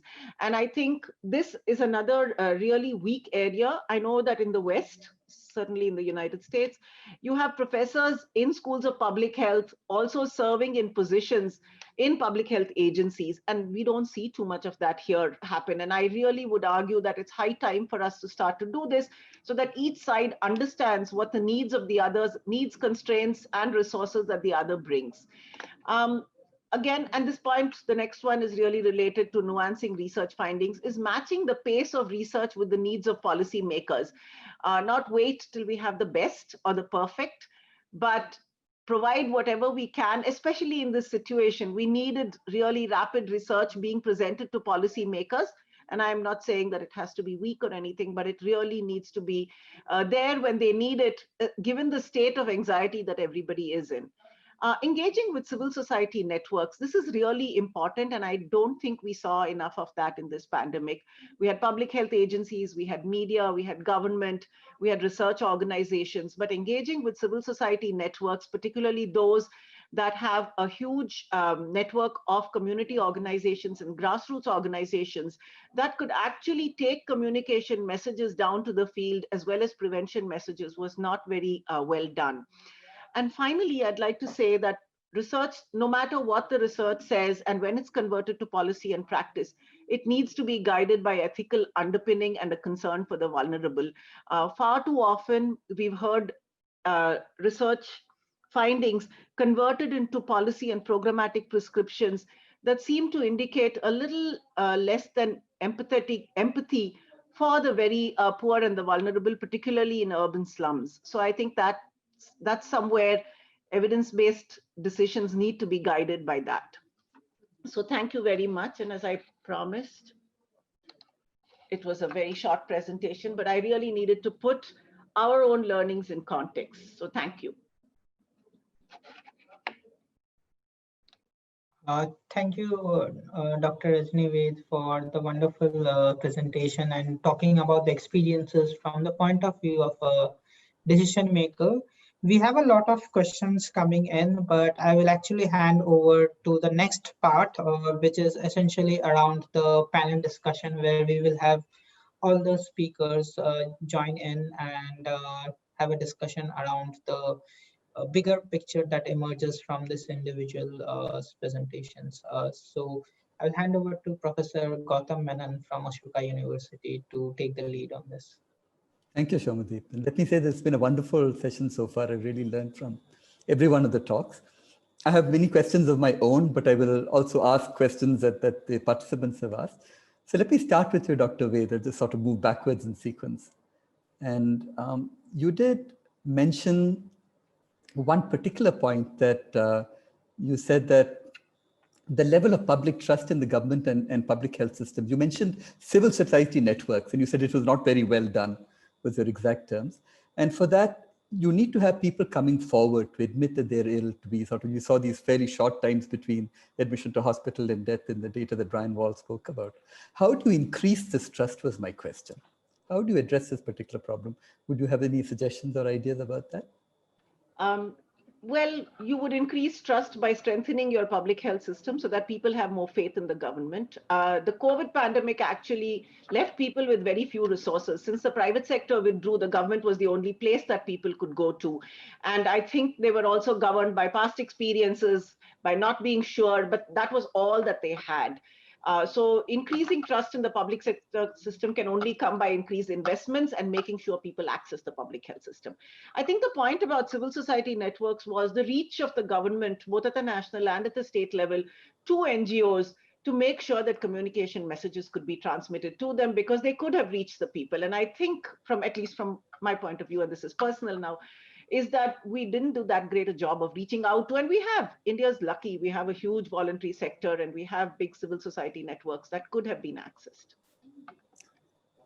There's a question from Urvashi Rohila, who asks you that, would you agree that the data collection infrastructure has not been good until now? And what should we do about this? Because data is sort of very important to any of the decisions that you might want to take that's based on evidence. What could we do about this? I think we have to work very hard on strengthening the HMIS of the government, of the states, of the districts. I don't think data use as an accountability factor has been actually projected too much. I think that's where we really need to emphasize. And I think going forward, I mean, we've learned a lot of lessons, I think everywhere from district to sub-district level. Going forward, looking at surveillance data, creating the structures that hold people accountable for the data that they put in and how do they use the data. I think that's an important lesson. We know that the HMIS actually went off the web for about 2 months till it came back on, So I think there are lessons there that need to be worked on and to strengthen. And I hope that there's enough learned now that people will learn to ask these questions. Thank you, Dr. Ved. I'd like now to come to Dr. Rupali for a couple of questions. There was a question from Anu Raghunathan saying, is there any evidence in the impact of interventions to suggest, first of all, any correlation with the clade of the virus infecting the host, and any differential response based on Indian ethnicity? Okay, so that's a brilliant question. And those of you who've had the opportunity to listen to Dr. Priya Abraham from National Institute of Virology, yes, the clades are shifting, but at this point in time, it doesn't seem like any of the interventions that we have are really affected by the clades of the virus or the shifting epidemiology of the virus. So it doesn't look like it's actually both of them.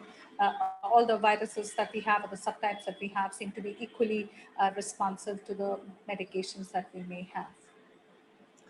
So, sort of from me, the one thing that you mentioned in your discussion was that the cost of the medicine itself was an issue we decided about what particular type of therapy to apply. And could you expand a little bit about that? What was the thinking there? So I think we are a Christian charitable organization. So, and for us, cost is an issue. And as you can imagine, the economy was hit so hard during this time that we found that there were a lot of patients who were unable to pay for their medications.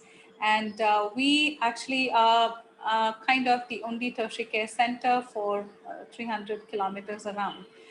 So it was very important for us to find interventions that were cost effective, which would actually benefit the patients. We were able to choose the patients appropriately for what we did. And so that's why it was important for us to actually sift through evidence very quickly. And we were lucky that we were able to access most of our epidemiologists who are used to doing this kind of work. Yes, so we felt that there were some interventions which were costly, but really had no proven efficacy. And we didn't really feel the need to use those particular medications because we didn't feel that they benefited. But on the other hand, some medications, for example, remdesivir, we felt that it would be efficacious despite the cost. And we actually found ways and means to actually fund patients for those medications via, asking for grants and other things. And we were actually able to give free treatment to quite a few of our patients. Thank you.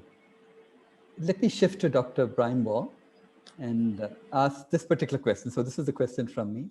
That's a question about how much does your work generalize? Much of your work is really in North India, in UP and so on. But the topic of the science paper and what you spoke about was from Tamil Nadu and Andhra Pradesh. Do the sort of trends that you've been seeing in the southern states, are they sort of borne out in the larger Indian context, and specifically in Bihar and Uttar Pradesh, which are much the focus of discussion now? Yeah, Professor Menon, that's a fantastic question. I think one of the things that actually allowed for us to do this analysis in Tamil Nadu and Andhra Pradesh was the strong, I think, relatively speaking, strong public health infrastructure that that enabled this kind of surveillance. And I think the work that we've been doing in UP through my other efforts is really aimed at, just as Dr. Ved was discussing, strengthening not just data systems, but also the use of data in order to make evidence-based decisions. And so those efforts, I think, are ongoing in some of the northern states. And I think in the future, some of these kinds of analyses might be more feasible in those locations as well. And so in order to determine whether what we have found in South India is generalizable to North India, I think probably in some cases, yes, and in some cases, maybe not. To give you a very epidemiologist's answer. And I think having some of those data would be able to actually determine how and when those data are generalizable or not. Obviously, there are environmental and some social factors that differ between North and South India that could lead to differences in transmission dynamics. Thanks. There's a second question from Balasubramaniam Ganesh, who's sort of asking the question that I'm sure many people have at this point, which is, what about opening schools? What does your research suggest about when and under what circumstances we should open schools? Another really important question. And what we found was that children are not the drivers of transmission, but do play a role in transmission. I think that's been a question that the individuals around the world have been asking. Now, I don't think we can make decisions around whether or not to open schools based solely on the findings of this research. Obviously, there are considerations around the cognitive development of children. Of course, there are children who depend on access to school for nutritional purposes as well. And these are all important considerations, I think, when considering reopening of schools. It is, of course, like with many challenges and questions in public health, those who are most vulnerable to those secondary effects of not being at school, who I think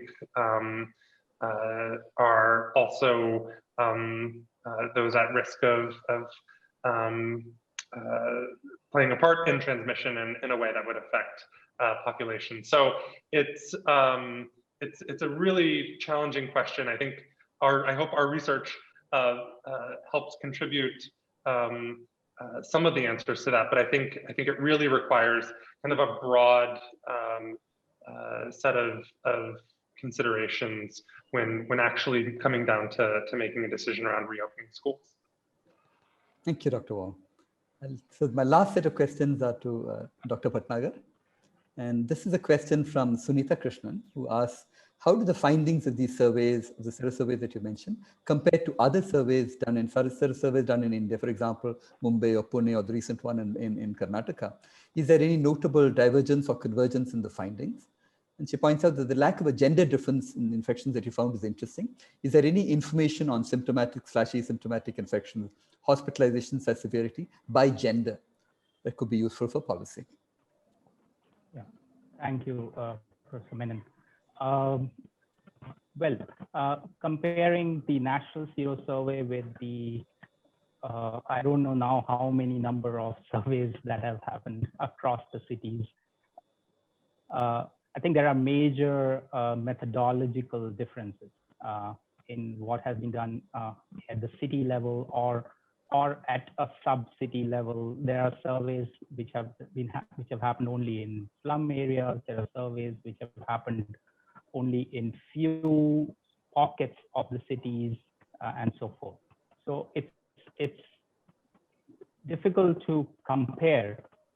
Plus, of course, there's also the differences in the antibody tests that have been used across the various surveys, and whether in terms of the analysis, whether the other surveys have taken into consideration the differences in sensitivity, specificities, and have they adjusted for that, apart from other statistical considerations. And most, except for the Mumbai survey, which is right now in preprint available, I haven't come across any other of the surveys having been published in the public domain in terms of with details of the methodology. So sometimes it becomes difficult to compare. Having said that, we also did, we've also done 2 rounds of surveys in Chennai city per se. And comparing that to the national survey, and since we use the same tests and so forth, so which we use for the national survey, there is a high comparability in terms of the findings that you're seeing, that it's the slum areas, it's the areas, and also even in Chennai, we didn't find differences by age and sex and occupation. So it's pretty similar to that. And in fact, even the values were around sort of for the Chennai district, for example, they were comparable values. But I think what is important to understand is to take all of this together instead of sort of compare it against one and the other, and to look into the context. And again, as Dr. Ved had alluded to, and others, that there's a lot of different context. Even in the big cities, a city like Mumbai is very different from, say, Chennai, especially in terms of behaviors of people. And so this epidemic is highly behavioral influenced. And I think although human behaviors are similar, but they're also different in terms of what we comply with and so forth. So it's not that. So I think we need to put the whole picture into context to get a sense of where we are. In terms of the gender, I don't, we didn't have the much more nuanced information on by gender. So, but overall, what we saw in the second round is that there was no differences in the prevalence. Okay, thank you very much. So let me just sort of, since we're now closing in on the end of the session, I just want to give each of you 1 minute for sort of to have, say, just 1 or 2 sentences about what you think should be the connection between evidence and policy, which are the 2 arms that we were trying to put together in this particular discussion. So I'll start with you, Dr. Bhatnagar. Can you briefly tell us just what is your feeling for the most important point where we should talk between, where people who think about, who generate evidence, let's say, should provide inference that is crucial to policy?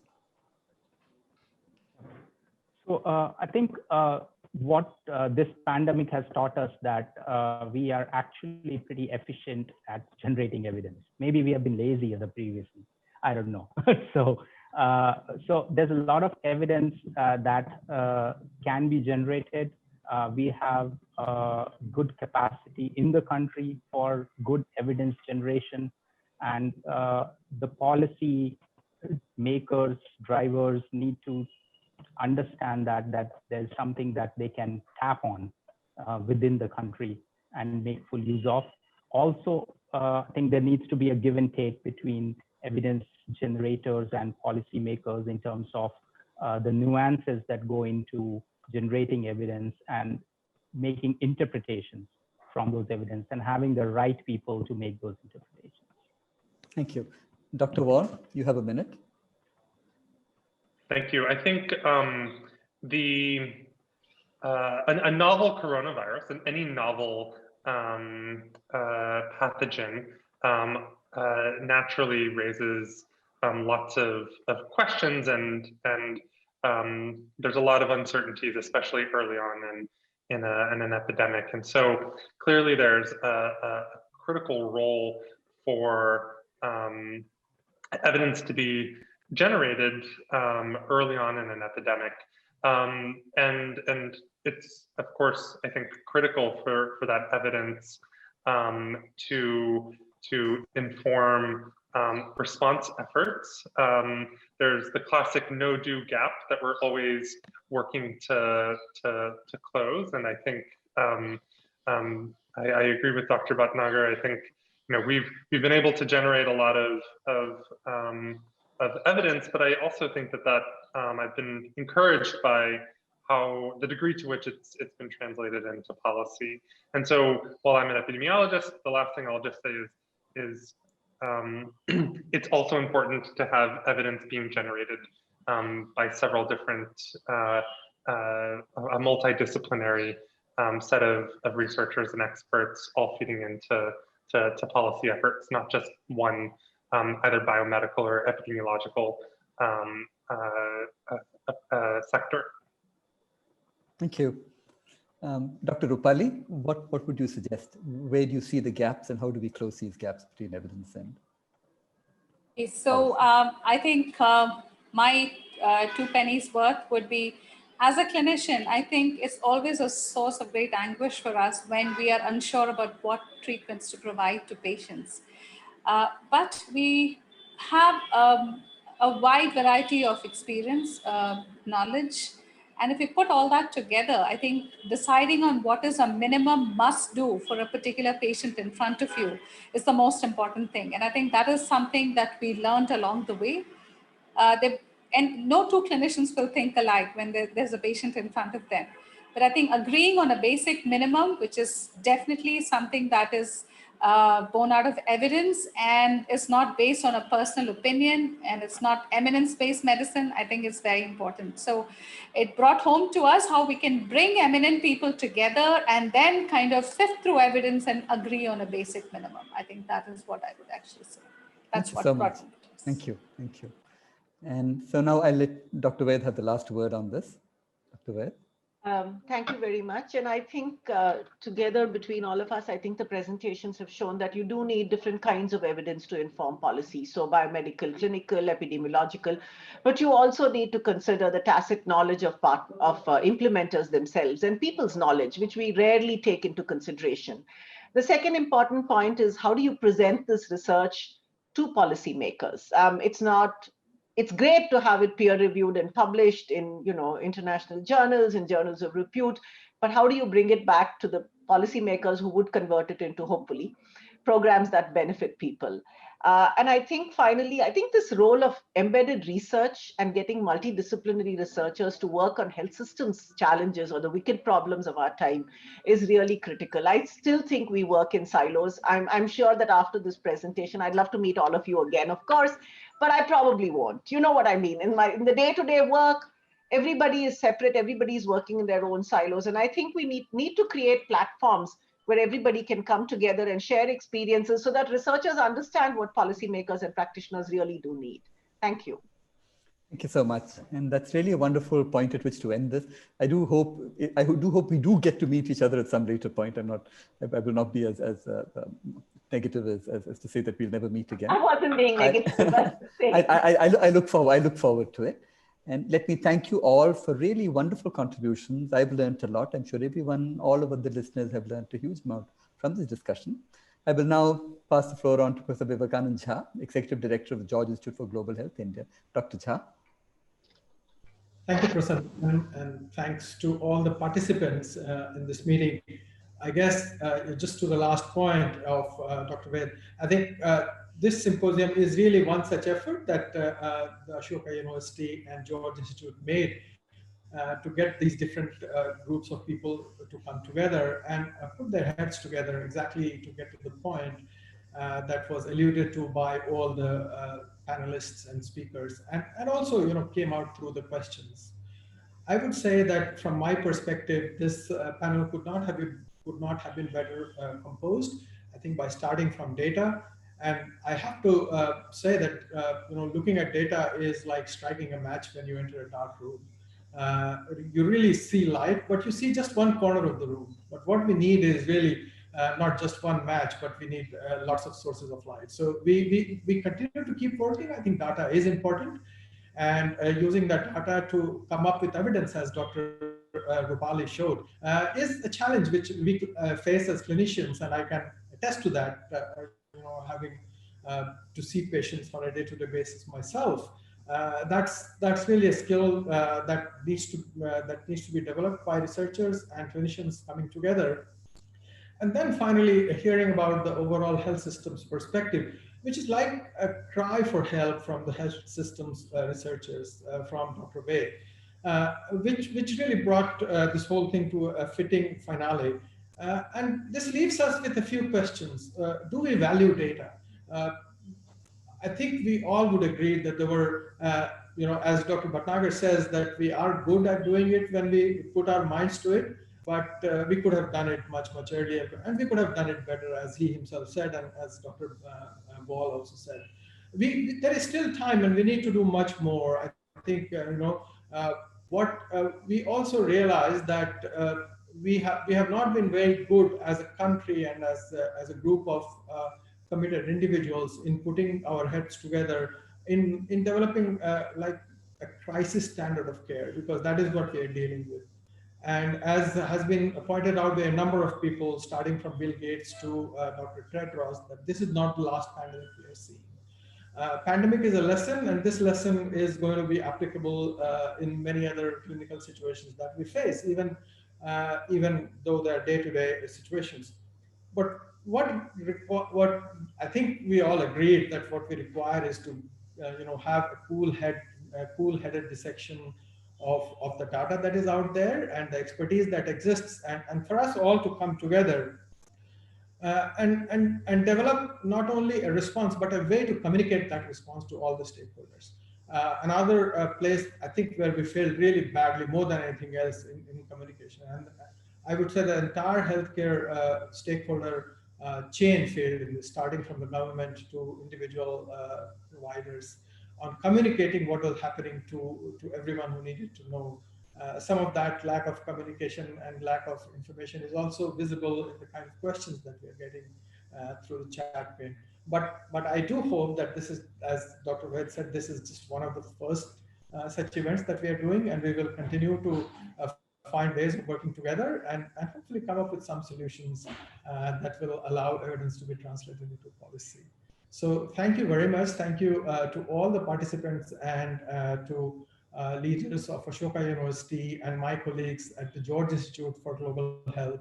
And thank you to all the attendees for staying with us, despite I'm sure all of us are going through multiple Zoom fatigues. That's a new health condition that has appeared in the health lexicon, and hopefully we'll meet again soon. Thank you, everyone. So we end the symposium here, and as discussed, this is going to be a series of events. Thank you, everyone.